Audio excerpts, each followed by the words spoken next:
Hello everyone. Haryana जी के कर रहे थे भाई हम। और हमने जो लास्ट वीडियो थी उसमें हमने किया 1857 की क्रांति स्टार्ट कर दी थी कि कैसे कैसे उससे पहले विद्रोह भड़क रहा था, कहाँ कहाँ विद्रोह भड़क रहा था, ऐसे छोटी छोटी चीज़ें हमने की। कौन से फिर हरियाणा पे भी हम आगे थे कि कैसे कैसे कौन कौन इम्पोर्टेंट नेता थे, अंग्रेजी अधिकारी कौन थे। आज से हम थोड़ा हरियाणा से रिलेटेड डिटेल में करते हैं कि भाई हरियाणा से रिलेटेड डिटेल में 1857 में क्या क्या हुआ था, कैसे कैसे क्या क्या चीज़ हुई थी। तो चलो भाई आज हम स्टार्ट करते हैं हमारा पार्ट 2 1857 की क्रांति।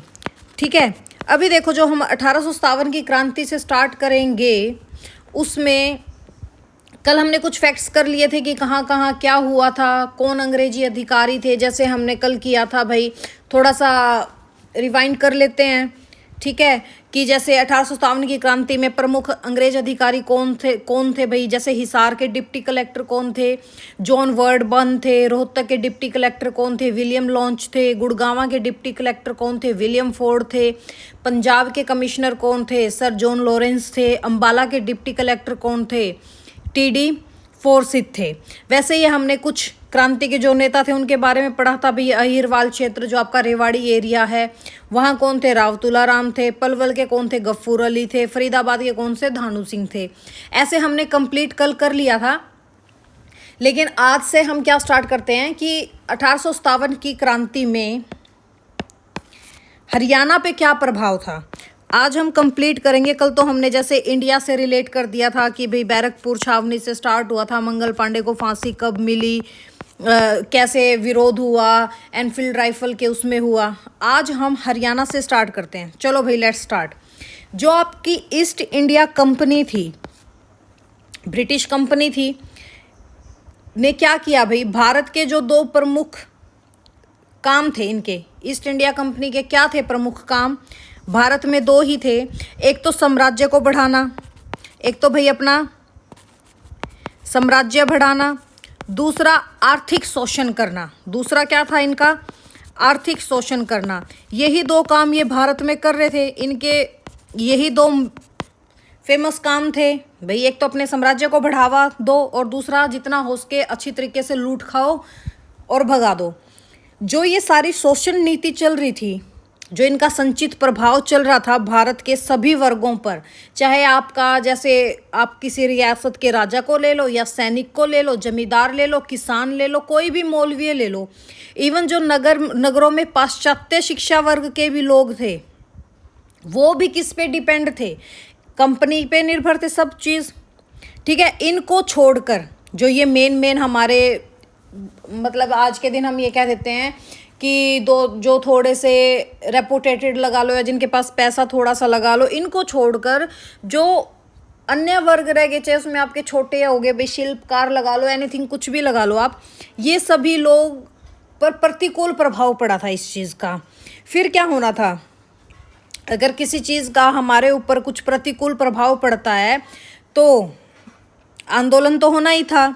होना क्या था इसका, 1857 में भारत में एक भयंकर क्रांति फूट पड़ी। इसका हरियाणा पर भी प्रभाव पड़ा। हरियाणा में अंग्रेजों के प्रति असंतोष के कारण क्या क्या रहे भाई, जैसे आर्थिक कारण भी रहा। आर्थिक कारण कैसे रहा, जो आपका ब्रिटिश प्रशासन का आधार किस पर टिका था, शोषण करने पर टिका था। और 1803 से लेकर आपका जो 1857 तक का ये टाइम पीरियड था, इसमें कंपनी के अधिकारियों ने क्या किया, जितने भी गरीब तबके के लोग थे, हमारे गरीब लोग थे, उनका कंप्लीट शोषण किया भाई, पूरी तरीके से शोषण किया। और हरियाणा क्या था, एक ग्रामीण प्रदेश था। 90% लोग किस में रहते थे उन दिनों में, गाँव में रहते थे, सिर्फ 10% ही शहरीकरण था। यहाँ की आर्थिक व्यवस्था का आधार क्या था, गाँव ही था। और जो लोग गांव में रहते हैं उनकी सबसे बड़ी संपत्ति उस टाइम पे क्या होती थी, एक तो उनके खेत खलियान होते थे भाई, हल बैल हो गए और छोटे छोटे घरेलू उद्योग हो गए। कंपनी ने क्या किया, इन तीनों ही चीज़ों का, जो आपकी ज़मीन होगी, हल बैल हो गए, जो छोटे छोटे उद्योग हो गए, इन सब का शोषण करना स्टार्ट कर दिया, शोषण का शिकार बनाया। और घरेलू उद्योगों का तो बिल्कुल सर्वनाश कर दिया और कृषि कार्य भी ठप कर दिए। क्यों ठप कर दिए, क्योंकि भूमि कर में अधिकता कर दी थी। क्या कर दिया था भाई, फर्स्ट रीज़न क्या बना, एक तो आपका आर्थिक कारण बना, दूसरा क्या बना, भूमि कर की अधिकता। दूसरा कारण क्या बन रहा था भाई, भूमि कर की अधिकता। और ये सब चीज़ आपको क्यों बता रही हूँ, क्योंकि भाई देखो इस बार जो आपका सीईटी का एग्ज़ाम होगा या अपकमिंग कोई भी एग्ज़ाम होगे जो आपके डिपार्टमेंट्स के बचे हुए हैं, अब आपका एग्ज़ाम लेगा HSSC प्लस HBSC। और जब भी ये दोनों पेपर लेते हैं तो ये बहुत बारीकी से क्वेश्चंस पूछते हैं, ठीक है। तो डिटेल करनी बहुत ही ज़रूरी है, मस्ट है। तो छोटी छोटी चीज़ों को करना सीखो। तो देखो आर्थिक कारण, कृषि कार्य क्यों ठप हुए, क्योंकि भूमि कर में अधिकता कर दी थी। जो कंपनी किसानों से ना इतना ज़्यादा कर वसूलने लगी थी कि उनका आर्थिक ढांचा पूरी तरीके से बिगड़ गया था। इस पे आपके एक राइटर होते थे, कौन, केसी यादव। कौन होते थे, केसी यादव होते थे। केसी यादव ने एक स्टेटमेंट दी, यानी कि अपनी बुक में क्या लिखा इन्होंने कि ब्रिटिश द्वारा लागू की गई भूकर व्यवस्था ने हरियाणा के किसानों को बर्बाद कर दिया था, वो भी पूरी तरीके से।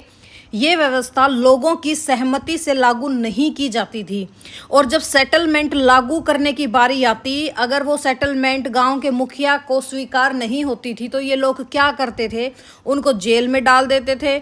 और जो गरीब किसान होता था भाई, वो कर नहीं दे पाता था, क्या करेंगे वो, मजबूरी में उनको जेल जाना पड़ता था, ठीक है। और इस बारे में ना जो आपके भूमि कर संबंधी सरकारी कागज होते हैं उनमें आज भी ये स्टेटमेंट्स लिखी हुई हैं। क्या स्टेटमेंट, क्यों, फिर क्या करते थे भाई, लोग कर नहीं दे पाते थे तो वो अपने गांव खाली करके जाने लगे भाई दूसरे एरियाज में। तो इस भूमि कर संबंधी सरकारी कागजों में आज भी ये देखने को मिलता है कि यह गांव पूर्णतः खाली हो गया है, अतः भूमि कर एकत्रित नहीं किया जा सकता। इस गांव में आधे किसान गांव छोड़कर चले गए हैं। करेंगे क्या भाई वो, अगर कर नहीं दे पा रहे हैं, खाने को लाले हो रहे हैं, उनकी जान को लाले हो रहे हैं, तो वो तो पलायन करेंगे। फिर देखो दो कारण तो क्या हो गए, एक तो आर्थिक कारण, भूमि कर में अधिकता। तीसरा कारण क्या बन रहा था भाई, अकाल और महामारियों से तबाही। क्या बन रहा था, अकाल और महामारियों से तबाही हो रही थी, ठीक है, तबाही हो रही थी। उन दिनों क्या था भाई, उन दिनों हमारे कोई ट्यूबवेल सिस्टम या ऐसा सिस्टम तो नहीं था, ज़्यादातर ट्यूबवेल वगैरह ऐसा कुछ सिस्टम नहीं था। आजकल तो बोर सिस्टम भी आ गया, सब कुछ चीज़ हो रही है। उन दिनों जो किसान था वो पूरे तरीके से किस पे डिपेंड था, वो बारिश पर अपना निर्भर करता था। अगर बारिश अच्छी आ गई तो फसल हो जाती थी, अगर बारिश ना के बराबर होती थी तो तब क्या होता था, अकाल पड़ जाता था। और 1857 से पहले ना 6 बड़े बड़े अकाल पड़े हैं जिनमें बहुत जनजीवन तबाह हुआ था। जैसे एक तो आपका अकाल पड़ा था, एक तो मलेरिया हुआ था 1842 के आसपास, उसमें भी बहुत लोग मरे थे, ठीक है। और जब ये अकाल पड़ता था उस समय लोगों को कोई भी सरकारी सहायता नहीं दी जाती थी, ठीक है। और जब यहाँ के लोगों को कोई आहार ही नहीं मिलेगा, खाना अच्छा नहीं मिलेगा, तो ऑब्वियस बात है भाई उनकी बॉडी कमज़ोर होगी, वो निर्बल हो जाएंगे, और है ना उन्हें अलग अलग और भी बीमारियाँ जकड़ लेती थी। और जब ये बीमारियाँ जकड़ ही जाती थी तो क्या हो गया भाई, अकाल के कारण उनका शरीर कमज़ोर हो गया, कमज़ोर होने से उनकी बीमारियां ज़्यादा बढ़ी, बीमारियां ज़्यादा बढ़ने से क्या हो जाता है, महामारी का रूप धारण कर लेती है। जैसे देखो 1841 में ना, 1841 में महामारी आई थी, ठीक है। ये क्वेश्चन आप याद रख लेना कि 1841 ईस्वी में एक महामारी आई थी। कौन सी, छूत की बीमारी। कौन सी बीमारी आई भाई, छूत की बीमारी आ गई थी। कब आई थी, 1841 में आई थी। इसमें बहुत हजारों लोग मर गए। फिर दूसरी आपकी 1843 में आई भाई, एक और महामारी फैल गई उस टाइम पे भी। जो ये 1843 की महामारी है, वैसे तो इसकी स्टार्टिंग 1842 में होगी थी। जैसे आपका जो सोनीपत एरिया है या करनाल एरिया है, यहाँ पर आपके क्या करना स्टार्ट कर दिया था, जो आपकी अंबाला छावनी है या अंबाला कंटोनमेंट एरिया है, वैसे तो इसमें स्टार्टिंग में जो इसको ज़मीन अलॉट हुई थी वो करनाल एरिया में अलॉट हुई थी, लेकिन वहाँ पे भयंकर मलेरिया फैल गया था। तो 1843 ईस्वी में अंबाला में वो ट्रांसफ़र कर दी थी। इसी टाइम पे जो ये 1843 का टाइम पे है, यहाँ पे भी इतनी भयंकर बीमारी फैली कि बहुत सारे लोग मारे गए, और कोई सरकारी सहायता, किसी तरफ की भी सहायता इनको नहीं मिली भाई आम जनता को। तो लोग क्या करने लगे, ब्रिटिश गवर्नमेंट से नफरत करने लगे। फिर देखो भाई इस चीज़ पे ना जो ये आर्थिक अकाल और महामारी की तबाही, इस पे ना एक आपके राइटर होते थे मौलाना फजले। मौलाना फजले ने एक बात बोली, क्या बोली कि भी जो आर्थिक संकट और महामारियां जो आई थी लोगों में, उन्होंने अंग्रेजों का परम शत्रु बना दिया। उन्होंने आधे पेट लाचारी और बेबसी के हाथों परास्त होकर हरियाणा वासी दिन रात शोषक सरकार को समाप्त करने की कामना करते थे। ठीक है, 3 कारण तो ये हो गए। फिर चौथा कारण क्या बना भाई 1857 की क्रांति में, जो आम लोग साथ हुए, जो आपकी ग्राम बिरादरियां थी, गांव की बिरादरियां होती हैं, ग्राम बिरादरियों और ग्राम पंचायतों का सर्वनाश कर दिया था। पंचायतें तो आज के दिन भी हमारे लिए बहुत इंपॉर्टेंट है भाई। ठीक है, हरियाणा में ना सदियों से ग्राम बिरादरियां बहुत ज़्यादा इंपॉर्टेंट रही हैं, सबको पता है भाई। इनके द्वारा जो आपके गांव के लोग हैं वो स्वेच्छा से अपना प्रशासन चलाते थे। लोग इन परंपरागत जो ये संस्थाएं थी, जैसे हमारी ग्राम बिरादरी होगी, ग्राम पंचायत होगी, इनकी छाया में ना खुद को सुरक्षित और महफूज समझते थे। लेकिन अंग्रेजों ने इन समस्याओं का अस्तित्व बिल्कुल नष्ट कर दिया था। गाँव के लोगों के साथ पंचायतों का भी अस्तित्व कंपनी ने ख़त्म कर दिया था।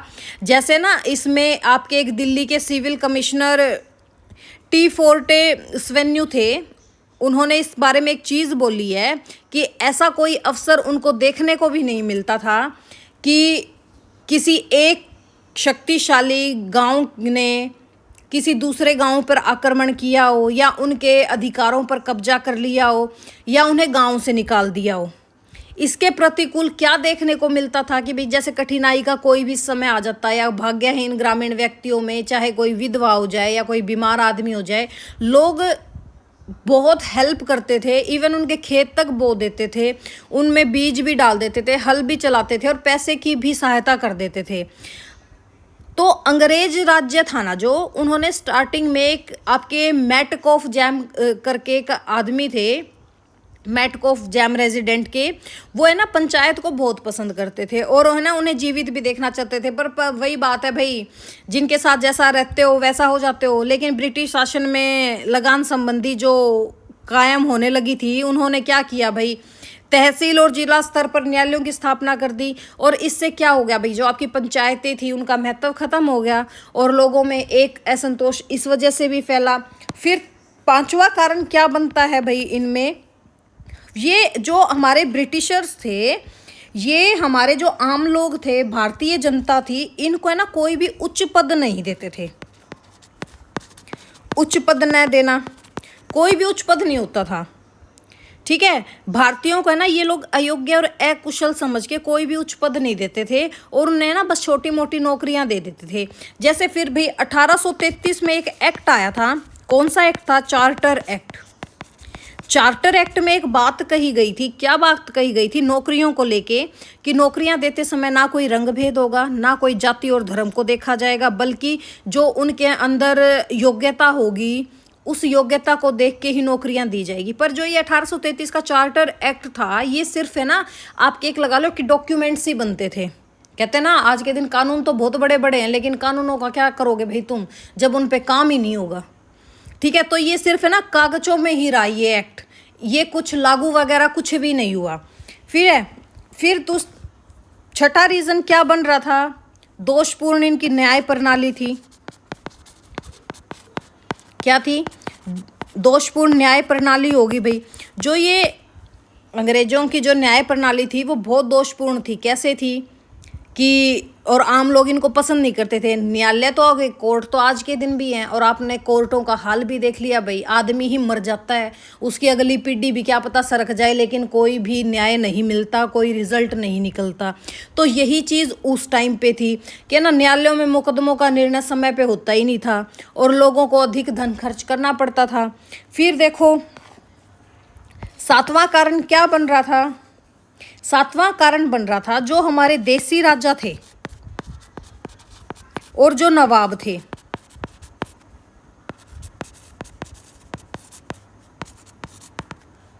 असंतोष फैल रहा था उनमें असंतोष क्यों फैल रहा था?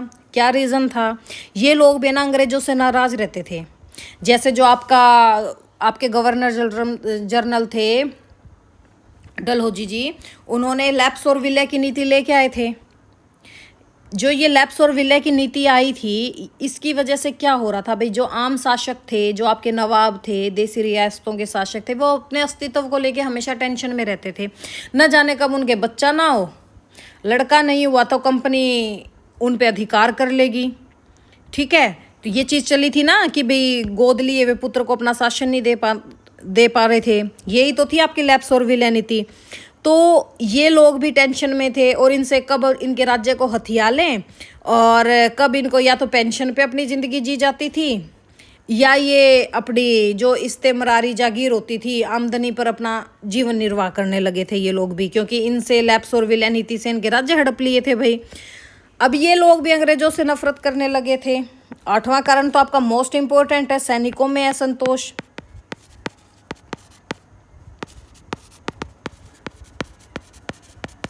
और ये सब चीज़ आपको क्यों करवा रही हूँ, क्योंकि जो ये छोटे छोटे क्वेश्चंस हैं, मान लो ये आ जाए क्वेश्चन कि ये बताओ 1857 की क्रांति होने के क्या क्या कारण बने, और आपको इनमें से ऑप्शन मिल जाए, और आप तो याद कर, आप जैसे अब तक जो एग्जाम्स में आते थे वो क्वेश्चन याद कर जाओ कि हाँ, जो राव तुलाराम थे वो वहाँ के थे, राजा नाहर सिंह वहाँ से रिलेट कर रहे थे, खरखोदा से वो रिलेट कर रहे थे, हिसार से वो रिलेट कर रहे थे, और अगले ने क्वेश्चन पूछ लिया ये, फिर क्या करोगे भाई।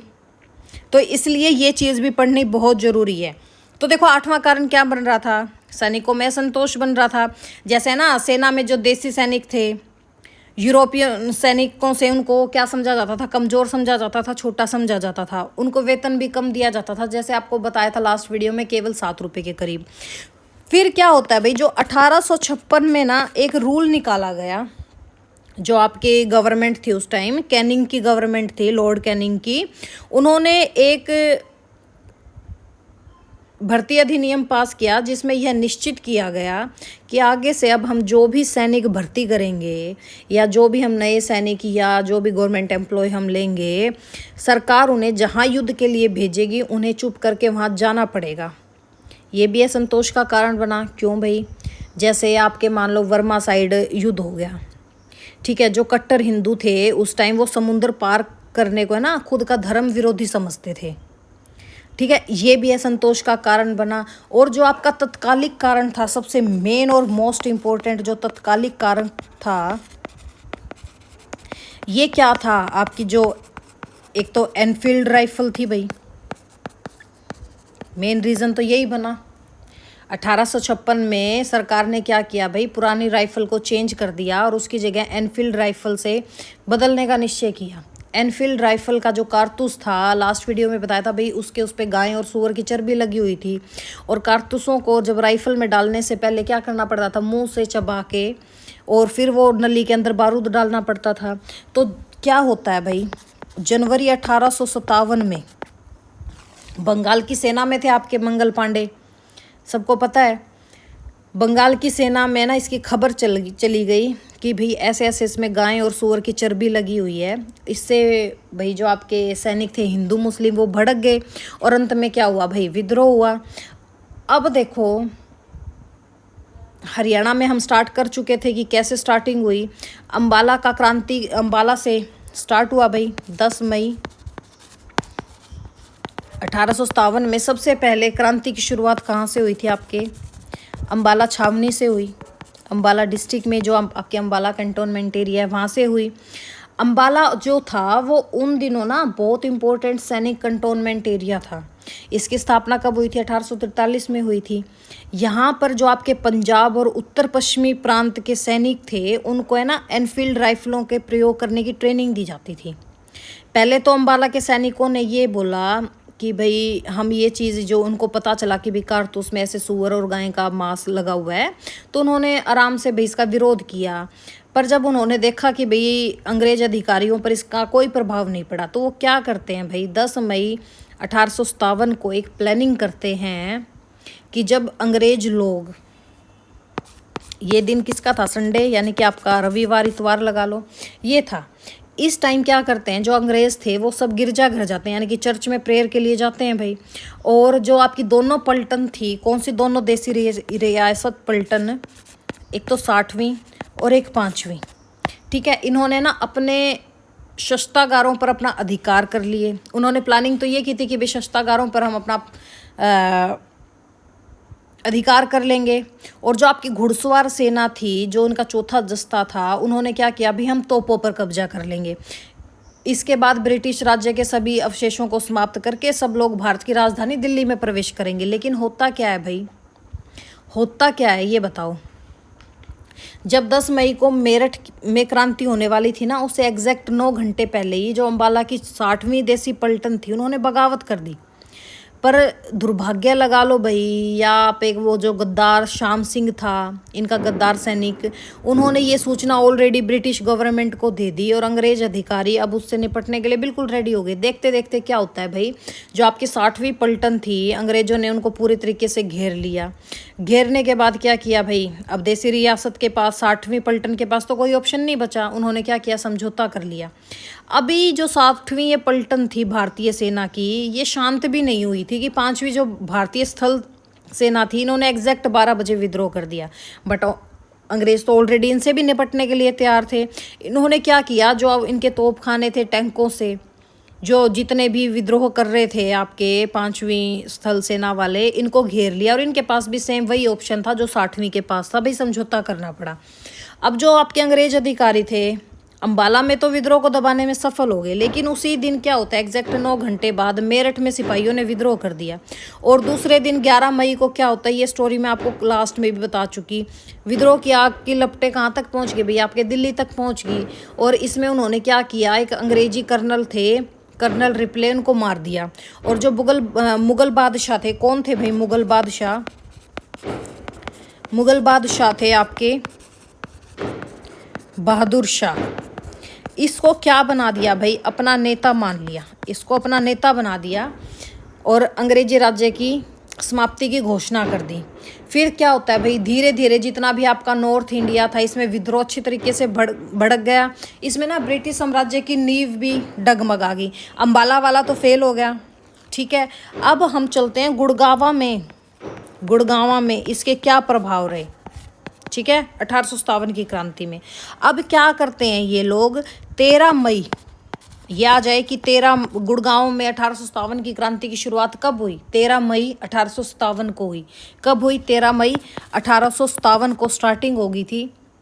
और अम्बाला में कब हुई थी, 10 मई 1857 को। और गुड़गांव में कब हुई, 13 मई 1857 को। क्या होता है भाई, दिल्ली के ना 300 सैनिक गुड़गांव पर आक्रमण करने के लिए जाते हैं। और वहाँ का जो कलेक्टर था, कल भी मैंने आपको बताया था, जो वहाँ के गुड़गांव के कलेक्टर मजिस्ट्रेट थे,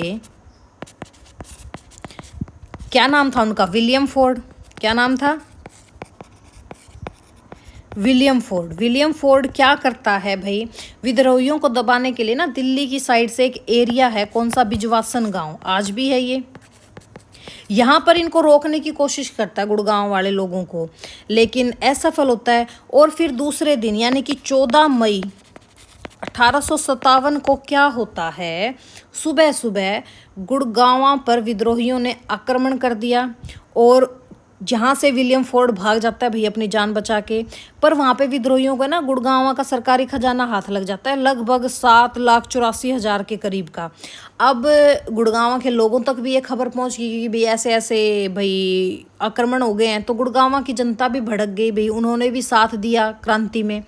अब जो गुड़गांव का दक्षिण पश्चिमी एरिया था, जहाँ आपके मेव लोग रहते थे, काफ़ी संख्या में थे, ये लोग भी शामिल हो गए और अंग्रेजों का वहाँ से अस्तित्व खत्म कर दिया। और जो आपका दक्षिण पश्चिम भाग था, वहाँ पे आपके अहिरवाल लोग, यानी कि जो आपके रेवाड़ी साइड के लोग थे, वो भी अब इसमें शामिल हो गए।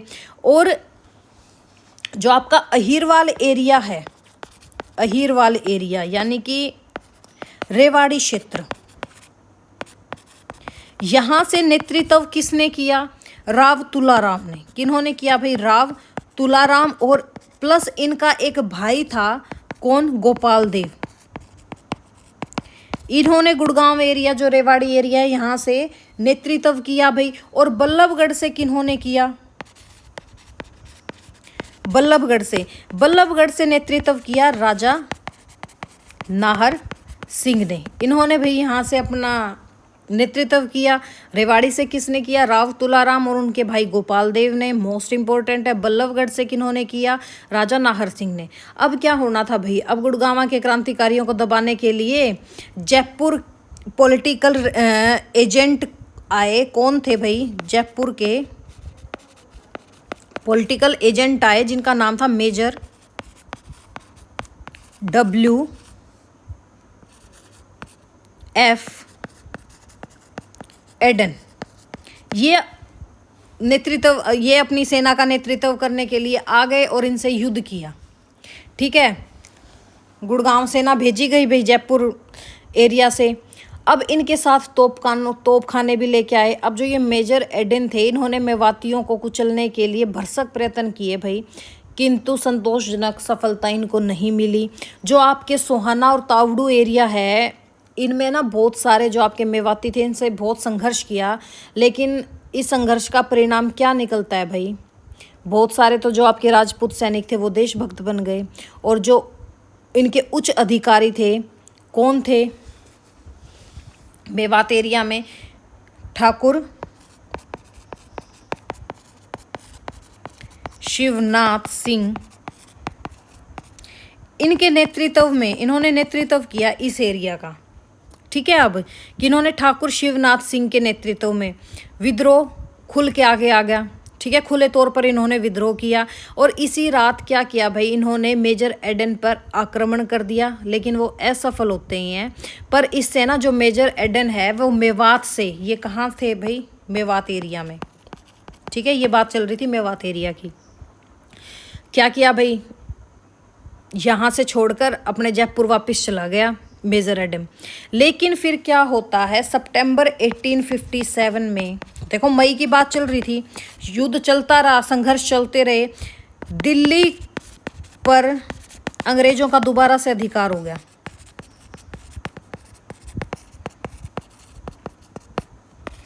कब? सितंबर 1857 में।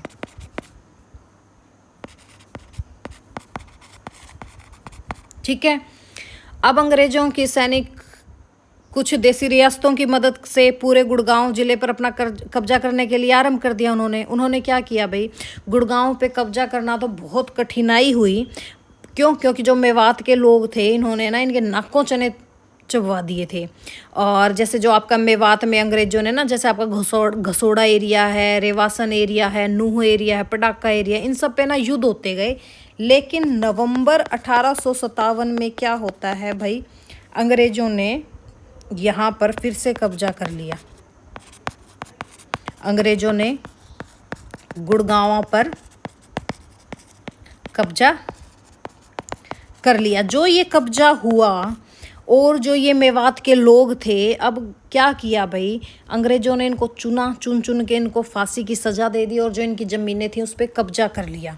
ठीक है भाई, वीडियो हो जाएगी अब लंबी। अब हम नेक्स्ट करेंगे, या तो हम हिसार और रोहतक ले लेंगे, रोहतक हिसार ले लेंगे और थानेसर ले लेंगे। ये 3 हम करते हैं अब नेक्स्ट लेक्चर में। चलो भाई, मिलते हैं अब हम नेक्स्ट में। थैंक